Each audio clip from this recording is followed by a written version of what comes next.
Cool. Red button means we're live. Some Casual Takes, episode 63, hosted by your boy, Stephen Pepper, here to casually talk sports on this fine Monday, hungover from a nice weekend of straight football. As you guys can see by the title, we have some quarterbacks we want to talk about. Not talk to. They don't know who I am. Speaking of no one knowing who I am, this episode is brought to you by no one. But today, Monday's show, let's break it down. What I liked, what I didn't like of the Sunday football slate. I'm also going to talk about Colorado. Colorado played Colorado State. You know, we've been talking about Colorado on this podcast recently. So let's talk about that Saturday game, although it happened in Saturday. Games we're talking about, we're going to get into some Colts, Texans, my Colts, Jets, Cowboys, Bears, Bucks, Chargers, Titans, Commanders, Broncos. Just some great games I want to talk about in the narratives there.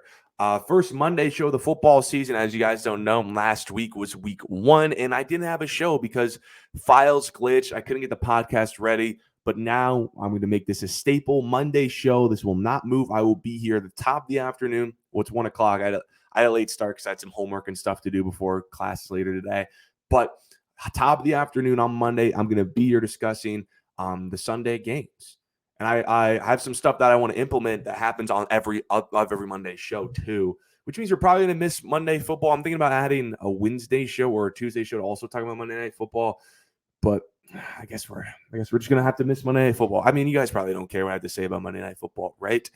I want to start today's show with a moment of silence for one of my favorite TV shows, Winning Time in HBO. If you guys have not seen Winning Time or you just don't have HBO or Max or whatever, it's called Max now. I'm still calling it HBO Max.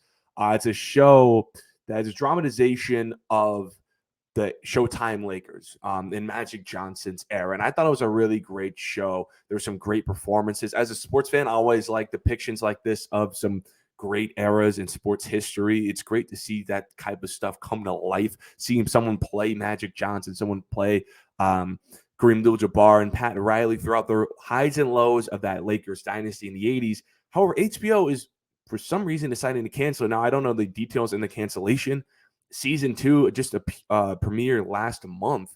It was created last year. I haven't finished season 2. I'm kind of behind on shows. I still have to finish Hard Knocks, which is on HBO Max. I'm so behind on shows. But I just want a little moment of silence for Winning Time.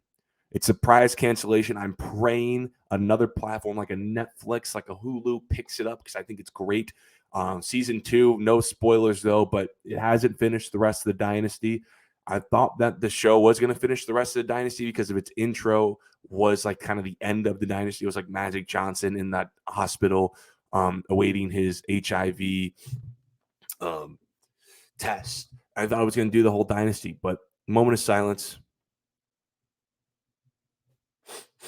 How do I say goodbye to Winning Time? Okay, so on every Monday show, I want to do a fantasy football update as well before we get into the topics. This is the league. I'm in a couple leagues, but I'm going to highlight the one I'm going to show. This is the one in my house league. A lot of people in my house watch the show, so I'm going to give you my fantasy football updates because I think it's cool to have some things occur every Monday. So you guys there's some more continuity on this show. So my fantasy football team in this one league, it's a 10-man. It's a 12-man. Sorry, it's a 12-man fantasy league. Here's my team. I picked around pick 8. So I have Joe Burrow, Tony Pollard, DeAndre Swift, Stephon Diggs, Calvin Ridley, George Kittle, AJ Dillon, Dallas defense, special teams, and Jason Myers starting. I had DeAndre Hopkins on the bench due to some injury concerns from him. I got a couple guys like Goff, Higbee, Dotson on the bench. Bench not that good, but my starting team, I'm currently winning right now, but my boy who I'm going up against, he has Njoku in Cleveland defense. I'm up 12. I'm 1-0, won last week, thanks to that Cowboys 35-point defense. Cowboys clocked in today on defense. Yesterday on defense. We're going to talk about that later. But I could win. What do you guys think about my fantasy team, huh? I'm not going to break down my whole fantasy team because I kind of have to make the show short today because I have some meetings to attend. But I'm putting my team out there to kind of tell you guys how do I look. You guys have faith in me? Joe Burrow is questionable. Heard he's reactivated his cab. Bengals offense doesn't look good. Tony Pollard does look like a superstar, though. I love what I'm getting. Swift gave me finally DeAndre Swift got a lot of touches. He ran for 175 yards. He gave me some. Diggs was okay. Let me guys know what you guys think my fantasy team looks like. But another staple I want to implement into the Monday shows is since I'm a Colts fan, this show's got to get a little more unique. I can't just give my takes on the basic games that everyone's going to talk about. So that's why I have these Monday things. And I want to talk about the Colts at the top of the show every single Monday because I'm a Colts fan, and I kind of feel like I'm not a Colts fan if I don't talk about my Colts. Because, like every guy in sports media, Skip Bayless talks about his Cowboys all the time. PFT talks about the Commanders all the time. Stephen A. Smith talks about the Knicks all the time. Everyone talks about like their favorite teams. They always have a segment. So I want to have my Colts as a segment. So my Colts play the Houston Texans in Houston after a loss from the divisional rival Jacksonville Jaguars. We play another divisional rival in the Houston Texans. Kind of like we need to get this win if we're going to beat anyone. I didn't have any high hopes for our season this year. AR's rookie year. No Jonathan Taylor, first 4. Disappointing last season. New coach. Don't see us winning many big games, but the games that we should win are the games like against the Houston Texans. And we did win 31-20. We were up 20 for most of the game. And man, do my Colts look promising. My Indianapolis Colts look very, very promising.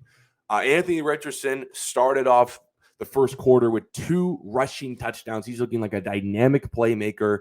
The accuracy, if he's not put in position to just throw, the accuracy hasn't been this crazy issue. He was 6 for 10 for 56 yards. Didn't really push the ball down the field that much. We don't really have the offense to push the ball down the field. We're going to throw it to Alec Pierce. Don't really have the offense to push the ball down the field. But 3 carries, 35 yards, broke a big one. All of his rushing touchdowns were bigs. They weren't QB sneaks like Jalen Hurts. These were like 18, 10-yard plus runs. And he had 2 touchdowns. Looked good. Unfortunately, it sucks. My guy was taken out the game early because on one of his runs, he got a head whip back, got a concussion, and Gardner Minshew had to come in. And Gardner Minshew looked good on this team. Gardner Minshew was throwing. Gardner Minshew, 19 for 23, 171 passing yards, a TD, clean game, no turnovers for my quarterback room. My Colts look clean, man. Zach Moss, Deion Jackson, the worst running back in football, averaged I think a yard a carry against the Jaguars. Now Zach Moss comes in. Deion Jackson did not touch the football at all. Thank God. Zach Moss, we traded Naheem Hines for. Zach Moss, pretty good game. Broke off an 11-yard run, got a touchdown, 88 yards, 18 carries. We'll take that. Thanks for the siren. Thanks for I live next to a fire. Yeah. I mean, they got to fight fires, but you're kind of making my podcast a little noisy, no? Good win for my Colts. CJ Stroud, the Ohio State guy, did look pretty good. He kind of looked like the Houston Sky. I didn't expect this good of a performance from him early. Defensively, we did get 6 sacks, but secondary in that second half kind of lagged, allowing CJ Stroud to pick up damn near 400 yards and 2 tutties.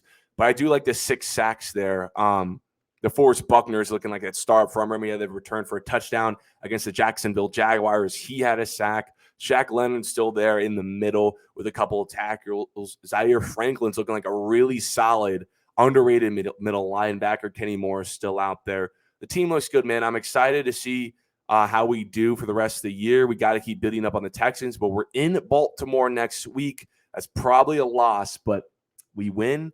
We need AR, though. But shout out to the Colts, man. Shout out to the Colts. Okay, let's talk about some Super Bowl contending teams. Not my Colts. We're just fun. We're not a Super Bowl contending team. Let's talk about the Jets Cowboys. This is a game that we previewed on the last pod because I said this was going to be the game of the year. Zach Wilson's first start back as a Jet post Aaron Rodgers injury. Dallas first game back after their Sunday Night Football opening weekend. 40-0 Trout on the New York Giants, and the Dallas Cowboys came victorious 30-10. As you remember, I didn't expect this. In my preview, I was like, this is going to be one of those 20-17, 20-14, 23-13 type games. I didn't expect Dallas to score 30. I didn't expect this at all because I said this is the matchup of outside of San Francisco. This is the 2 best defenses in the sport. Dak Prescott led the league in turnovers last year. Led the league in interceptions last year, going up against a defense that forced Josh Allen 4 turnovers. I was like, this is not a good day. I benched him in one of my fantasy leagues. I thought the Dallas offense was, I mean, it's going to be better than the Jets offense, but I didn't see 30 points. And the Jets defense didn't show up. And the Dallas Cowboys look really good. Before I get to the Dallas Cowboys, though, we got to talk about Zach Wilson. The title of the show, we're talking quarterbacks. 2 quarterbacks from the same draft class, 2021. The second quarterback in the next 2 quarterbacks following Trevor Lawrence in the 2021 draft class both look like they're treading in some rough waters, bust territory. I mean, Zach Wilson is pretty much in bust territory for people going in the season, but now it looks like Justin Fields is getting that bust territory. But for Zach Wilson, it's looking impossible to win football games with Zach Wilson. It's so hard. I can't imagine being Robert Saleh, having to create a game plan and just pray to God that Zach Wilson can facilitate this game plan enough to make enough plays to win games, because you have the defense to do so. Unfortunately, when the defense is not allowing some of the best offense in the league to not score more than 20 points, kind of like what they did last year, no way in hell Zach Wilson's pulling out a game against the Dallas Cowboys. It's just so impossible for him to win. Let's look at Zach Wilson's stats here. Did you expect any better from Zach Wilson? I didn't. He was 12 for 27. 12 for 27. He threw a little bit more than I thought he was, but it was because they were down 20. They needed him to throw. 12 for 27, $170 yards, a touchdown, but 3 interceptions and 3 sacks. Offensively, this team doesn't look good. Doesn't help when Dalvin Cook is just not cooking at all. Wow, that was no pun intended. I'm saying that was the corniest thing you heard all day. But it doesn't help when Dalvin Cook's not cooking. He had a fumble. He had 1 carry for 5. He had a couple carries, didn't go anywhere. He's averaging less than 2 yards a carry since being a New York Jet. Not good. When the supporting cast around Zach Wilson isn't superstar, when the defense doesn't look like the 85 Bears, you can't win with Zach Wilson. So in the Jets, they're coming home back to New York, back to the Big Apple, away from Dallas. There's definitely going to be a front office meeting in the New York office, because this roster right here, this is a Super Bowl winning roster. They need someone who can at least make the playoffs. And Zach Wilson, it's just so impossible to win with Zach Wilson. There's conversations today about who the New York Jets, should they acquire a different quarterback other than Zach Wilson. So here are a couple options I'm going to give you guys that I believe the New York Jets could pursue. Obviously, they can just stick with Zach Wilson. They're not beating any real teams with Zach Wilson at all. He just isn't capable of making enough plays to win big games. But if you don't want to waste any assets getting another quarterback, you could ride it out just a year with Aaron Rodgers comes back next year. He wants to play with a dude who already knows your system and his ability. I want to say this, though. If I get a tweet, if I'm in class and I get a buzz from my phone, I look at it, it's an Adam Schefter tweet notification that says Tom Brady has decided to come out of retirement to suit up for the New York Jets, I'm going to walk home, leave class, and put my fist through the TV, because I will refuse to never watch the NFL again, because I am so sick of Tom Brady. I'm hoping, as my bias says, I'm hoping Tom Brady doesn't get the call. But realistically, with real football talk here, though, the offensive line isn't great. It's one of the reasons why Aaron Rodgers even got hurt, and Tom Brady is 46 with no mobility. And one of the reasons why Tom Brady stopped playing football is because the offensive line in Tampa Bay in this final season wasn't that good, and he was getting hit and literally had -2. He was getting hit all the time and had -2 time to throw. It was a miserable season for him because the offensive line in Tampa Bay wasn't holding up to standard, and he can't run. So what is a 46-year-old quarterback going to do with a bad O-line? This is a team that doesn't need immobile old guys. So like Philip Rivers, Matt Ryan, Flacco, immobile old guys. No, this offensive line is not that good. They need a guy who can make plays with his legs to extend, to give receivers time to get open down the field while the offensive line is literally collapsing. You don't need an old guy. Like, this is a team that doesn't need immobile old guys. Philip Rivers, don't pick up the phone. Matt Ryan, don't call him. Joe Flacco, your Jets' time is done. This offensive line is too good. You don't need guys who can't move and extend plays with their legs. Now, if you want to sign a free agent, there's not many good options out there, but the best one out there would be like a Carson Wentz. Now, when we saw him in a good organization like the Indianapolis Colts 2 years ago, he's 27 touchdowns, 7 interceptions. Looked pretty good. Thought the Colts gave up on him. Now, he isn't 2017 Wentz anymore, but if you're telling me he's not an upgrade over Zach Wilson, then you're delusional. And he has a little bit of a playmaking ability with his legs too. Now, you could spend a little capital trade for a solid backup quarterback to be your replacement starter. That being like a Jacoby Brissett, Jameis Winston, guys who they're not elite, but they've proven to win some football games. You can do that. Brissett wouldn't be a bad option. I think Brissett can thrive in offense like the Jets. And it just wouldn't be a quarterback list without everyone's favorite Hall of Famer, Colin Kaepernick. I heard his agent reached out as soon as Aaron Rodgers went down with the Achilles injury. Who's telling bro the owners have had his number blocked since 2017? Guys, his last appearance was in winter of 2017. If you guys don't know anything about history, that was during the Obama administration. No one is asking for Colin Kaepernick to throw a pass for them. Dude, it's over. But those are, I think, the Jets quarterback should be, though, if they want to move off Zach Wilson. Obviously, like I said, Zach Wilson, he's not good. He's pretty much a bust. He can't make plays that you need him to make to win these big football games. But he's been in the Robert Saleh Jets system for the last 3 seasons. He knows the playbook. He knows this team. He's practiced. He's gotten reps with this team. There's not going to be any, smoothing out the bumps games you would need if you got another quarterback because he already knows your system. The only bumps that he has is that he sucks.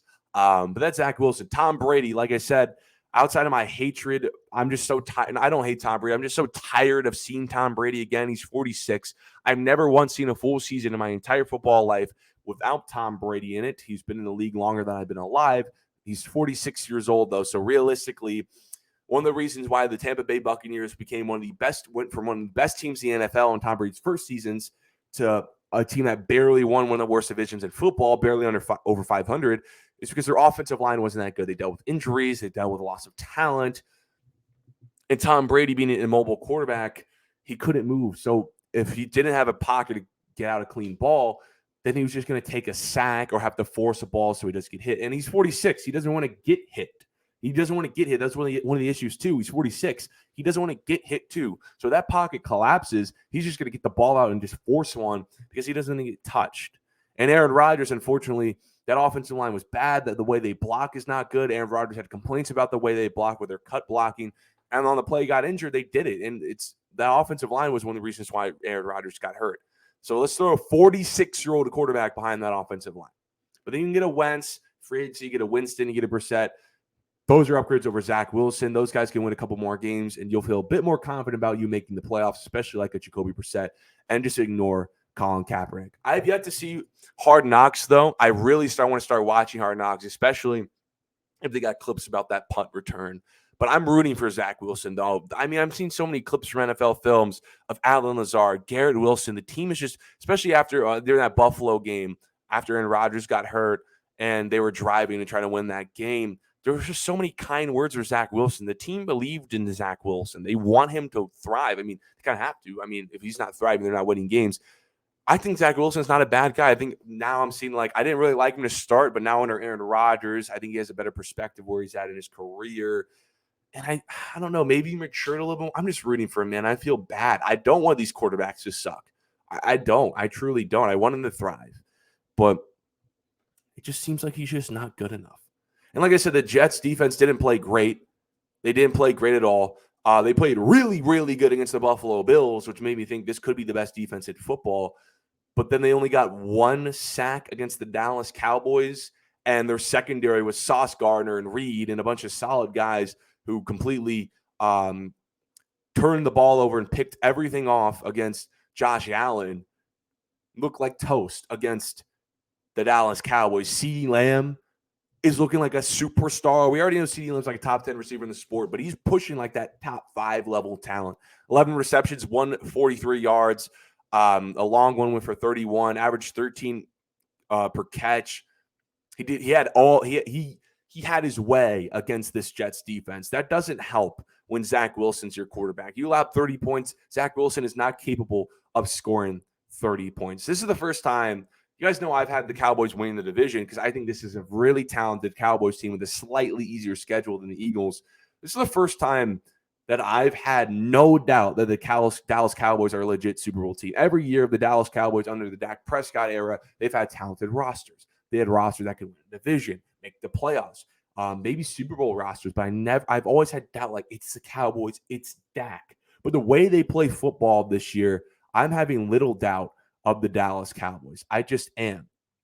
Dak Prescott, if the offense now without Kellen Moore, the offense is just playing a more free game. They have an identity now that I didn't really think they were last year. Last year, I think they were more big play, which caused Dak Prescott to force some balls, and he led the league in turnovers. Now Dak Prescott is playing a more cleaner game. Dak Prescott yesterday against the Jets, one of the best defense in the NFL, one of the best secondaries in the league, 31 of 38, 7 incompletions, that is. That's really, really good. 255, kept it clean, no touch, 2 touchdowns, no interceptions. If they could have Dak Prescott playing this clean game, a defense and run first team, like the way they're using Tony Pollard, they're treating him like he's Christian McCaffrey. They're giving him 25 carries, but also throwing the ball to him 8 times. And he's looking like one of the best running backs in the league. Christian McCaffrey-esque the way they're using him. If they can go Pollard first, defense first, if Micah Parsons could be that defensive player of the year, he had a sack. They sacked Zach Wilson 3 times. They picked him off 3 times. They can have dominant defenses like this. Defense, one of the best scoring defenses in the league.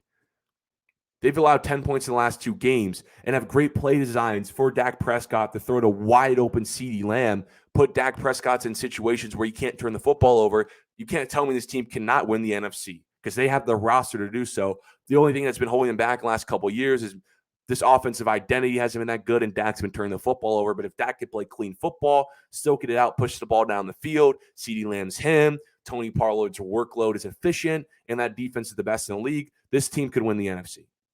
Because I think this is the best team in the NFC. They're right up there with the 49ers. And I tier 1, best team in the NFC. All right, let's go Bears-Bucks. Real second, though. I got to text my boy because I have a project to do.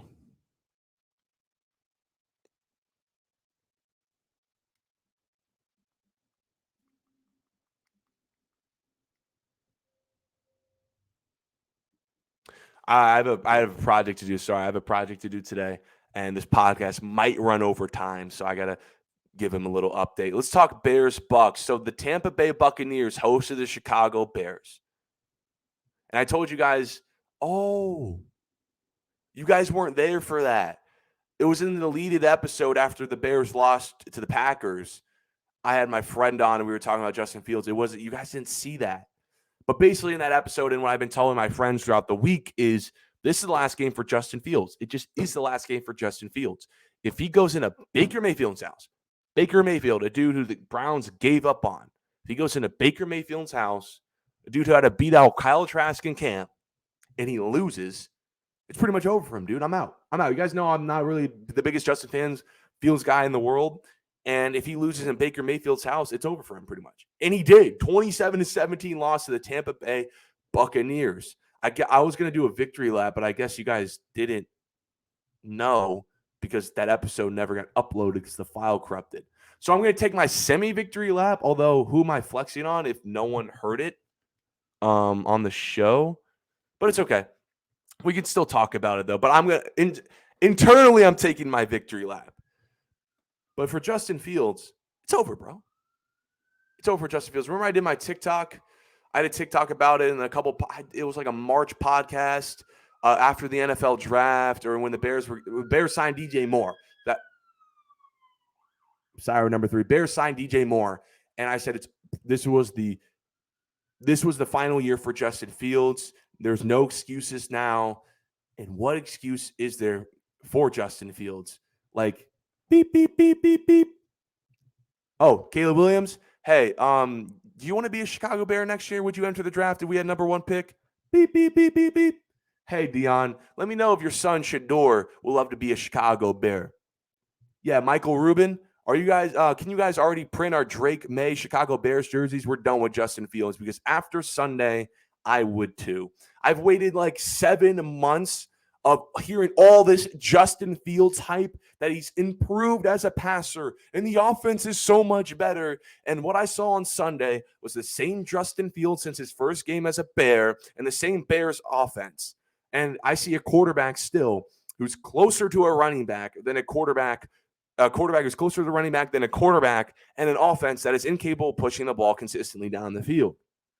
Guys, Fields is 5-22 as a starter now. He has more career total turnovers than total touchdowns. We are in year 3. He's opened the improved season 0-2, getting outplayed by Jordan Love and Baker Mayfield. Fields' rushing upside is absolutely carrying his stock because if it wasn't for his rushing upside in fantasy football, what would his stock look like? Because as a passer, he might be the worst starter. I mean, when I pull up the tape, he has no sense of urgency in his dropbacks. He doesn't have the ability to read an NFL defense, and he can't throw with anticipation. He holds the ball way too long, which causes unnecessary sacks and strip fumbles. And when Justin Fields, I've been noticing this throughout his career, when he's asked to make throws on game-winning drives, it always ends in an interception. I want to pull this graphic up. C.J. Stroud, who actually looked pretty good. I think C.J. Stroud's probably going to end that Ohio State quarterback curse because Justin Fields for sure isn't. C.J. Stroud is officially the first quarterback this is from NFL Rookie Watch on Twitter. C.J. Stroud is officially the first quarterback from Ohio State to throw for 380 yards, over 380 yards in an NFL game. Stroud also has more 300-yard passing games than Justin Fields. Fields has played in 27 games as a starter, while Stroud has played in 2.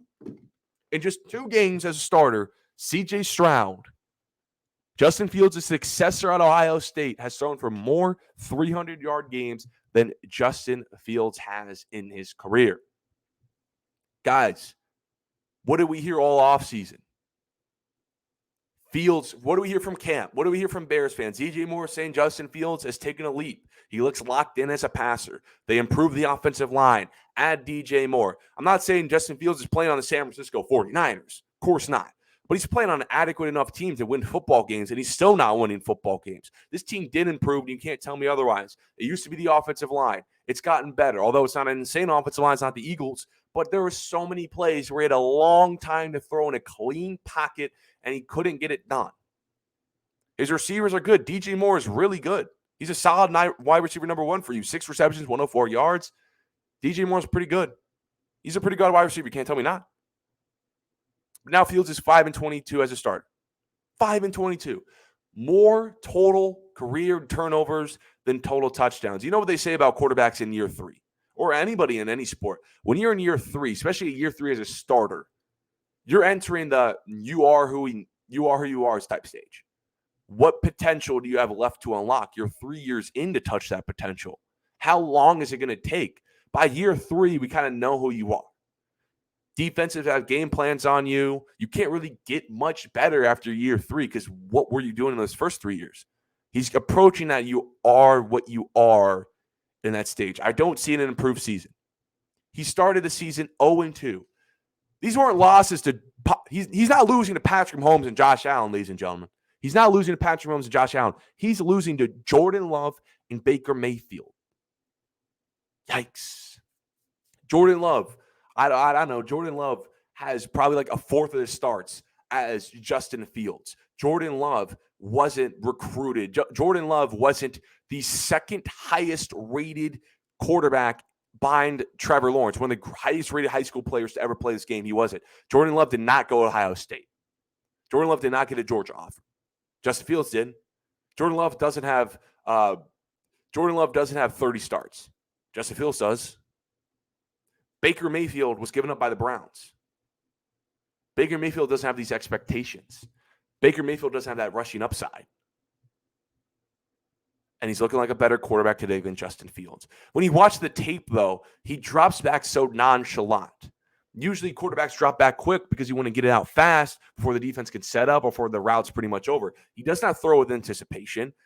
How many out routes I'm going to see him where he just throws it at the end of the route? You're supposed to throw with anticipation. Lead the receiver with the ball. So many of his passes are just him throwing to spots late, other than throwing to a receiver who's open late, other than just throwing to a spot and a receiver getting there.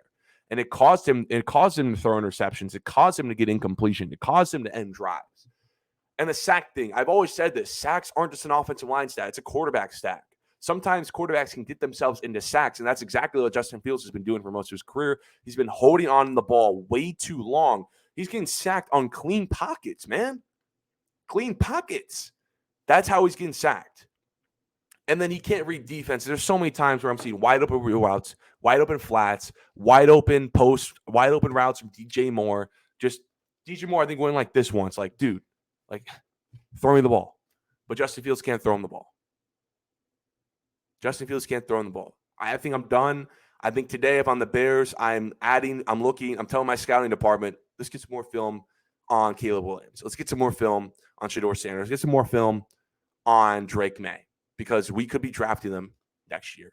The Bucs, though, they look very solid, though. Baker Mayfield, I'm so happy for Baker Mayfield. I always liked Baker Mayfield since he got out. And he's looking like a pretty good playmaker that has a chip on his shoulder. Didn't turn the ball over through the air. Very few incompletions, 300-yard game. The Bucs look like a sneaky division winner when I thought they were going to be one of the worst teams in the NFC. And I want to say, I'm sorry. You know that meme of the dude in the court? I'm sorry. I want to apologize to Mike Evans. He went for 6 receptions, 171, and a tutty. He had a 70-yard catch. He's been absolutely terrific to start this season.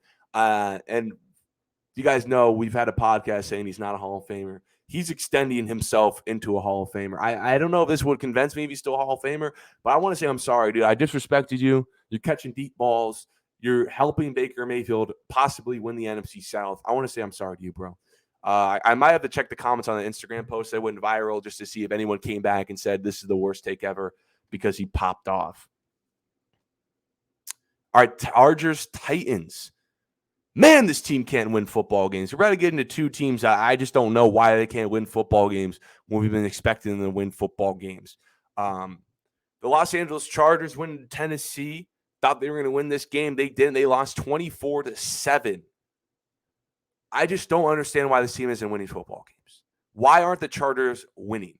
So Coach Staley, after the game, they have the post-game pressers. He was absolutely frustrated and snapped back at a reporter who asked basically if that Jacksonville Jaguars loss is still affecting the team. And he said, no, they don't care about the Jacksonville Jaguars loss. But the way he responded, I can tell Staley's feeling the heat. You don't snap at a reporter after a loss unless you're feeling the heat as a coach. Andy Reid's got 2 Super Bowls. You think Andy Reid, after an 0-2 start, is going to snap at a reporter? Sean McVay, after an 0-2 start, Super Bowl winner, think he's going to snap at a reporter? No, they wouldn't do that. But Coach Staley's been on the hot seat for some time. He's feeling the heat, as he should. And I think the heat should be so hot that it burns him off the seat, and he's no longer the Los Angeles Chargers coach next year. Because what the hell is going on? You have Justin Herbert start winning some games. You have a top 5 quarterback in the sport while everyone around you, Lamar Jackson's around you. Jalen Hurts went to a Super Bowl. Lamar Jackson is winning so many games. He's winning like 3 out of 4 games he's starting. It's insane. It's insane. Joe Burrow's been to 2 AFC championships and has a Super Bowl appearance. Josh Allen's an AFC championship appearance. He's winning his division every year. Tua, in the same draft class as Justin Herbert, he is anchoring, although he hasn't been healthy for these playoff games, but he's on a team that looks like one of the best in the conference, looks better than the Chargers, just beat the Chargers in Los Angeles. Why can't you win with Justin Herbert? You have one of the most talented rosters on paper, and you can't win with Justin Herbert. I'm starting to think it's just because Staley can't get the defense together. Staley got the job for the Chargers head coach because he was a 1-year defensive coordinator for the Rams. Defense is his side of the ball, and he can't get it together. That's 3 straight losses going all the way back to that playoff game in Jacksonville where the Chargers have had second-half leads in each game. I think against the Titans, they were up 11-0 in the first half. They were up about a touchdown in the second half to the Dolphins. I mean, obviously, they were just up, what was that, like 33-0, something crazy like that against the Jaguars in that playoff game. It's just unacceptable that they're blowing loss after loss, and it's mostly, I think, because of their defense. Staley needs to get the defense together or his job is gone. Quarterbacks in the last 2 games, Ryan Tannehill and Tua Tagovailoa, have 21 incompletions on like almost 70 throws for 712 yards and 4 touchdowns. One interception that came from Tua. Ryan Tannehill, I think, is washed, throwing to an injured DeAndre Hopkins and a not-so-great other core. We haven't seen Ryan Tannehill take many deep shots in his career. It's been a while, and he was taking deep shots against the Chargers secondary. 31.5 points allowed by this Chargers defense. What? 31.5 points allowed in these last two games. This is a common theme with this Brandon Staley defense. It's a common theme. They're bottom 12 in points allowed every year under the Staley administration. In 2021, a year that they should have made the playoffs, they were bottom 5 in points allowed. And I think this is the highest points allowed in the first two games by any defense in the league. The defense also just isn't clutch at all. They allow teams to go down them. They blow them, like I said, three straight second half leads, going back to that Jacksonville game. This is also not a clutch defense. This defense does tend to start early. They start pretty good early. They had an interception on Tua last week. They were up 11-0. They got a ton of sacks on Ryan Tannehill. Got 5 sacks on Tannehill. They do tend to play pretty good early. Against Jacksonville, I think they forced 3-something interceptions on Trevor Lawrence. They tend to play good early, but then that second half, they're absolutely poop. They don't know how to guard anybody in that secondary. J.C. Jackson's overpaid ass, can't guard anybody. They can't do anything defensively in the second half. They're not clutch. Jacksonville Jaguars came back down 20 in a playoff game. They got touchdown after touchdown after touchdown. The Miami Dolphins led a game-winning drive. Tua was leading game-winning drives. Up in the second half, Ryan Tannehill's washed. Game-winning drive to tie the game. A game-winning drive to take the lead in the fourth quarter. Ended up not being a game-winning drive because Justin Herbert had to be Superman and go tie the game before overtime. And then a game-winning drive in overtime. An unclutched defense. I don't know why they can't just win with Justin Herbert. Justin Herbert, although I don't think he's a top 3 quarterback in the league, some of it has to be because he just can't win himself. I don't want to just excuse Justin Herbert entirely, but what do you want him to do? 300 yards passing, 2 touchdowns, no interceptions.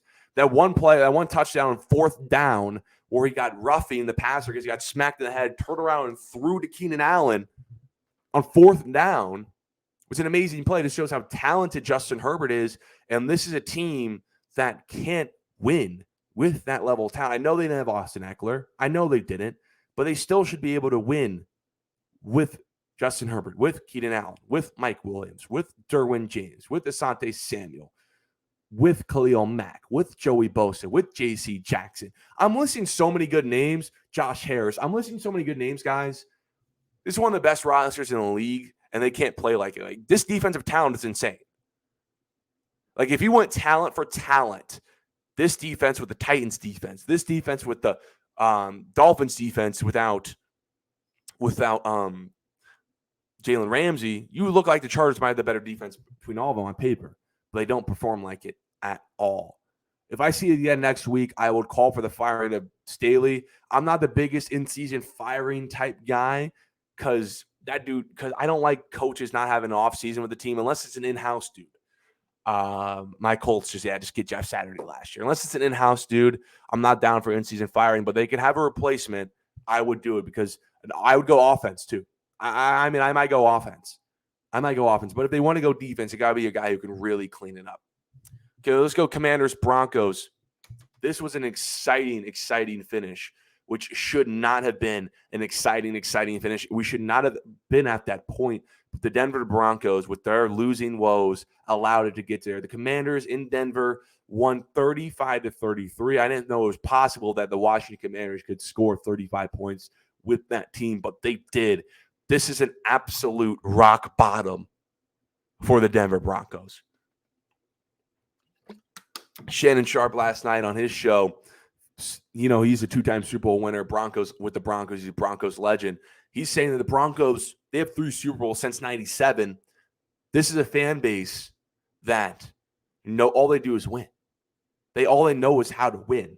They don't like this Russell Wilson 0 for 2. They expect Super Bowls. They know what it tastes like. They don't expect this Russell Wilson 0 for 2.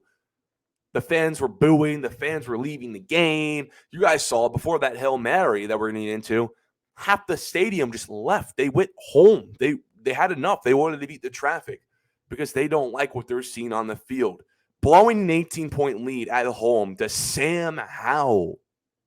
And the Commanders, in Sam Howell's third career start ever, is a new all-time low, especially for Russell Wilson. Back-to-back weeks where in the first half, the Denver Broncos looked great. Like, I'm not going to lie. I predicted the Denver Broncos were going to be slightly better than last season. I didn't think they were going to be a playoff team. But I thought, with the addition of Peyton, healthy receivers, Russell Wilson shakes off what happened last year, they're going to be a bit better. And in the first halves of each of these games, it looks like, Broncos back? Broncos are back? It kind of looked like in the first half of each of those games. When the second half is like, that's last year's Broncos. I could see why they were so disappointing last year. Against the Raiders in the first half, Russell Wilson, 17 for 19, 125 yards, 2 touchdowns, 0 picks, had a 129.2 rating. Pretty good. Russ back? Not in the second half. 10 for 15, 52 yards, and no TDs, finished with a 108 rating. Then the Commanders game, 6 for 8, 154. 2 TDs. 0 interceptions. Look good. He was up 7. But then the second half, 4 for 10. 32 yards, 0 TDs, and 1 interception when they were down 14 with 7 to go. And he did get a second half touchdown, but that was that lucky Hail Mary that he just threw up and got tipped around. So take away that Hail Mary, that's Russell Wilson's second half. Inexcusable. This was a team that traded 3 first-round picks, 2 seconds, a 5th, and 3 players for a quarterback in Russell Wilson and a coach in Sean Payton to win football games and restore winning in Denver. Mile High will win again. But they have Jimmy G and Sam Howell losses.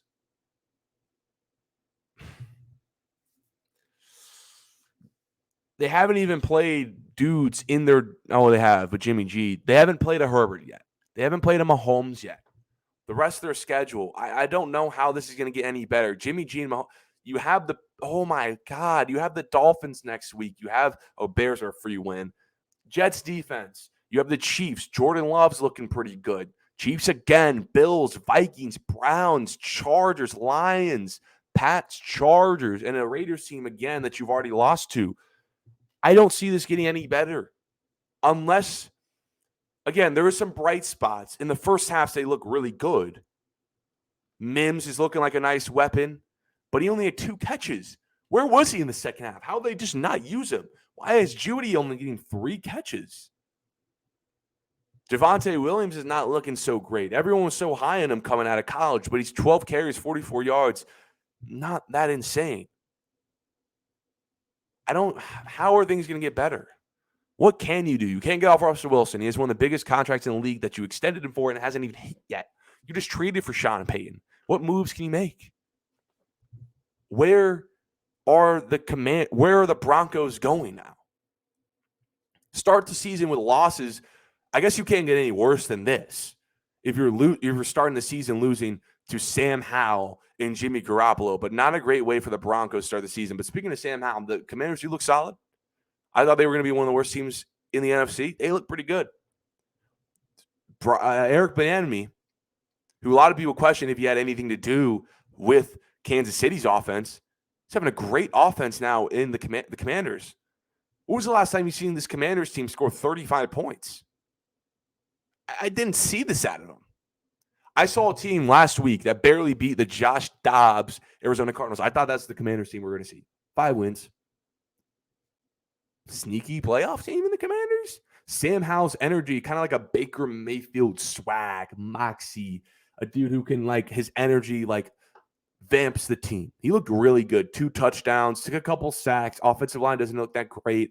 But if you have put him alongside of Brian Robinson Jr., who had 2 touchdowns, 87 yards, McLaurin's a great weapon. He had a touchdown. He has some receivers there. He has a Curtis Samuel. He has Jawan Dotson. Defensively, we all know the Commanders have a solid defense. Now, defensively in the first half, they look cooked. But defensively in the second half, they really turned up and played great, forced interception on Russell Wilson. Only touchdown they gave him in the second half was that tip to Hail Mary. But then they prevented the 2-point conversion. Commanders look pretty good.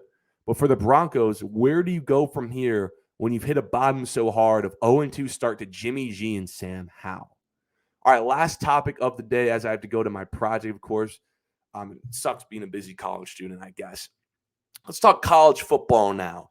You guys know I love talking about my Colorado, but the Colorado team. I really love this. It's one of the best stories in sports right now. We talk about it pretty much every podcast.